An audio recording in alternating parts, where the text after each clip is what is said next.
Alright, we're here in a very sunny and delightful Aviva Stadium. We're joined by a man who's a bit of a Manchester United legend, a Republic of Ireland legend as well. So I'm looking at the screen. We have United versus Athletic Bilbao. That's what we're launching today. So 6th of August, Aviva Stadium right here, 4 o'clock kickoff, and tickets on sale from the 15th of June on Ticketmaster. I'm glad my eyesight is good here, Dennis, because I'm reading that off the screen. I'm glad you can do it. How are you keeping? Life's good, I can't complain. I know it's a tough week for a Manchester United fan or ex-player to be sitting after Manchester City winning your unprecedented treble. How does it feel this week? Listen, I know how hard it was 24 years ago to win a treble. And listen, City have done brilliant this season. It's two clubs have won it now. It shows you how hard it is in England to win it. And yeah, needed a bit of luck in the final, but that's part and parcel of winning a treble. So they've equalled us, which is a bit of a shame, but it is what it is. And listen, they've been fantastic this season. They're obviously a very strong team, a very strong squad with a great manager. So probably what we were in '99. It's difficult to compare eras, of course, and look, it's difficult to compare managers, and I know you haven't been in a dressing room with Pep Guardiola as such as a player, but how would you compare, I guess, future legacies of the likes of Pep Guardiola and Alex Ferguson as things stand? Well, they've both been great managers. When you think of what Sir Alex did at Aberdeen before he come to Manchester United, and to do 27 years at Manchester United and build 4 or 5 different teams and win what he did. And then Guardiola's done a great job at Barcelona. He had an incredible team there to look at, to watch. And Bayern Munich, he did a great job. And City now, City are very, very strong. Obviously, have grabbed the Premier League 5 times in the last 6. First Champions League, FA Cups, League Cups. They're a very strong team at the moment. So you got to say he's done a fantastic job as well. Both different in their styles. As you said, it's very hard to compare because different eras and all that, but yeah, 2 great managers who've achieved 2 great feats, I think, in trebles. If there's at least one positive thing you can take from this week, I guess it reminds you of that night in Barcelona in '99, and maybe brings up certain memories of clinching the treble on the 26th of May. What was your view of that Solskjaer goal that night? Like, can you take yourself back there at the speed of thought, or is it one of those things you have to kind of almost think back to exactly how you felt in that moment? No, I was lucky in the fact that I've been at the club. It was my 9th year at the club.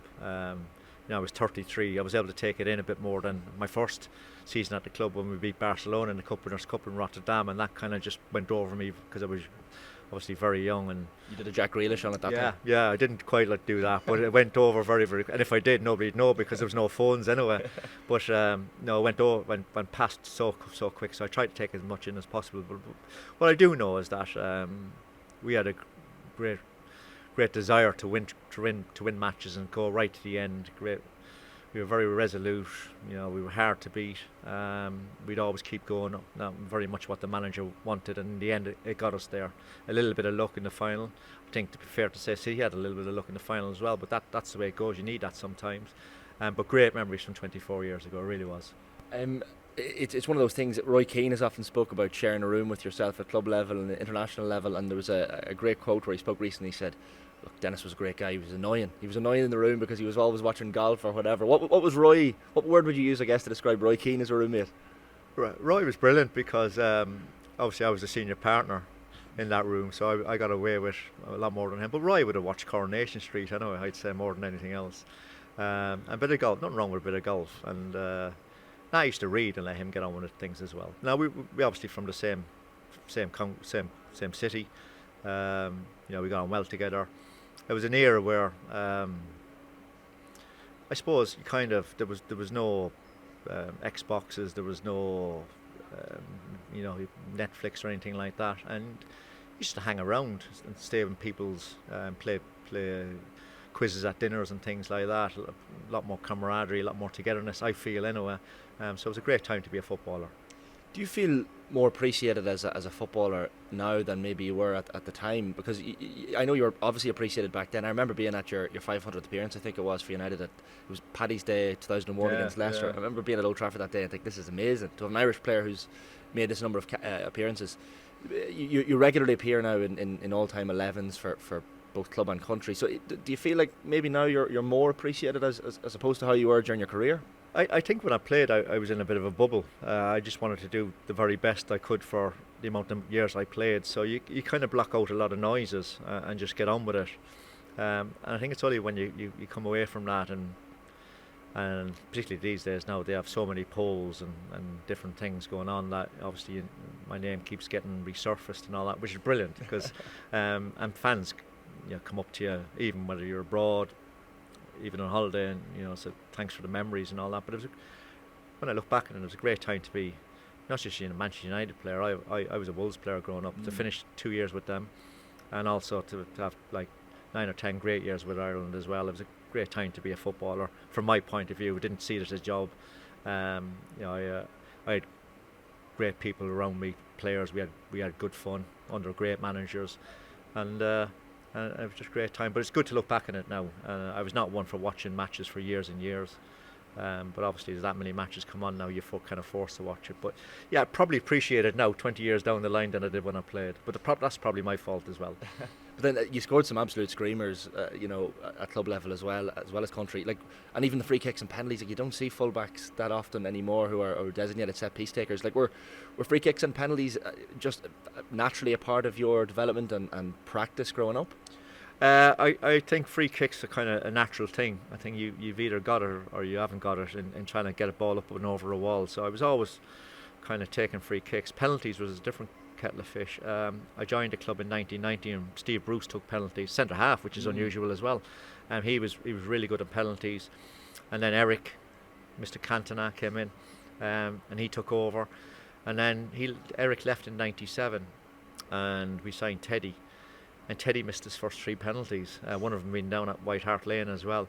And when he missed that, the manager said to me, "You're on penalties," simple as that. So I had no option. But I only took penalties for like 3 or 4 years. But any opportunity for a fullback to get on the score sheet is always great. And I was more than comfortable taking a penalty anyway. Some big penalties in there as well, it has to be said. You mentioned Eric Cantona there, but we had Ken Doherty in studio. We were talking snooker before we started. Ken, of course, former world champion, but he was talking about after he won the world championship, going into the United dressing room and just seeing Eric Cantona there and almost the aura of the man. What was he like to share a dressing room with Cantona? Eric was brilliant. I mean, he did have an aura around him.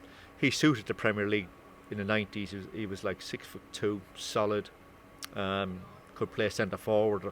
Or his preferred position was probably off the centre forward in them little areas that nobody ever done them little areas in the early 90s. So he was a special player for us. But the aura that went with him. But let me just say, he was one of the hardest trainers as well, Eric. He certainly helped the young lads where he used to do a lot of shooting after training and then encourage the young lads to stay out and crossing and shoot and do the little bit of fun and enjoyment, which is great. And it's a shame that he stayed 4.5 years because, I mean, they always say that like somebody's the final piece of the jigsaw, and he obviously was needed big style to get over the line in 92, 93, so he was a big signing for us, but a great lad in the dressing room, really was. I will always have the Seagulls quote as well, to be fair. How do you feel about Eric Ten Hag's reign so far? Of course, the trophy last year, the top 4, and a couple of big signings in Casemiro, Martinez who've impressed, and then of course you look ahead to this summer and the likes of Mason Mount and Harry Kane, and you're going to have all these names linked with United naturally. How do you feel about the Ten Hag reign so far? Well, I think he's had a great first season, instilled a bit of discipline. I felt the season before we finished 6th, but kind of rudderless. We were all over the place. Needed a bit of discipline. Needed some signings, and I think he came through on both accounts. Needed leaders on the football field as well. I think we'd lacked them, and Casemiro and Martinez coming in were big pluses. That's the first step last season. He did brilliant, finishing the top 4, Champions League next year, Carabao Cup, FA Cup final. Unfortunately we didn't stop City, but it's been a very positive first season, and we have to carry that through into the next season now, and a couple of good signings. We get linked with everybody. It's part and parcel of the season's finished. People have to write, I understand that, but we'll have to wait and see. It's going to be a long kind of 2.5 months this, because there's a few players want to move, but we need to keep moving. We need to get closer.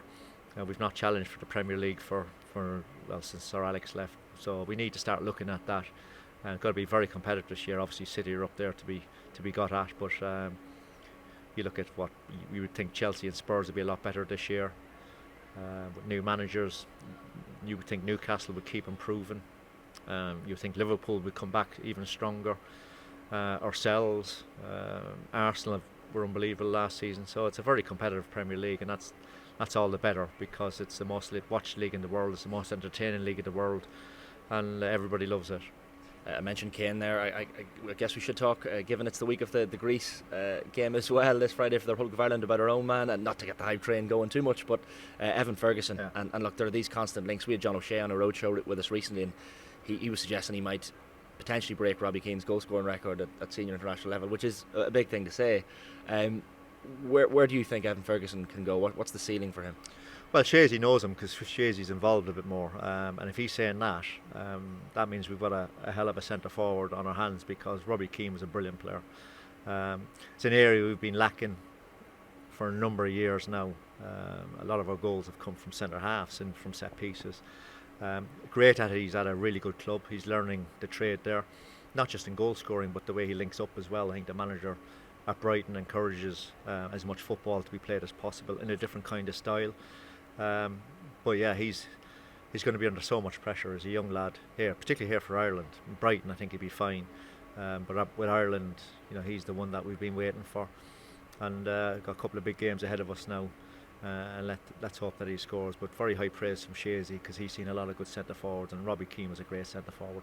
He's banging the goals and scored one the other night in Soccer Aid. Yeah, great goal in off the post. He can still score. You never lose that. He didn't do the cartwheel, did he? I didn't see that. I don't know. Do a mini cartwheel maybe for a man of his age. Finally, Dennis, I suppose the qualification campaign, generally speaking, under Stephen Kenny, I mean, so close to getting something out of the French game.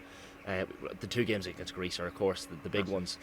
Can you see us progressing, maybe even getting a result against the French or the Dutch in those remaining games, or is it just concentrating on those games that are winnable, really? I think we're going to make sure that we take at least 4 points from Greece, 6 from Gibraltar. We were really unlucky here against France, as you said, and then see how we go against the Dutch. It's not easy. It was never going to be easy. It's not an easy group, but we gave a fighting performance. Now we've got to flip it a little bit and go on the front foot a bit more, and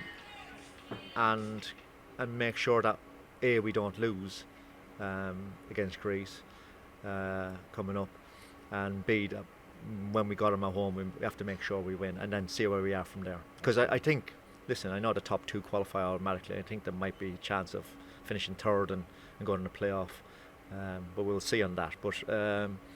But yeah, it's a big game. It's not easy for the players either. They've had a hell of a break, a couple of training camps in there. It's not ideal. Championship players finish back in April, but they're going to have to head around this in a hostile place, which will probably be fairly humid and hot as well. So we'll have to deal with all that and make sure we come back with a result. Absolutely. Dennis, great stuff as always. Great to catch up. Thanks a million. million.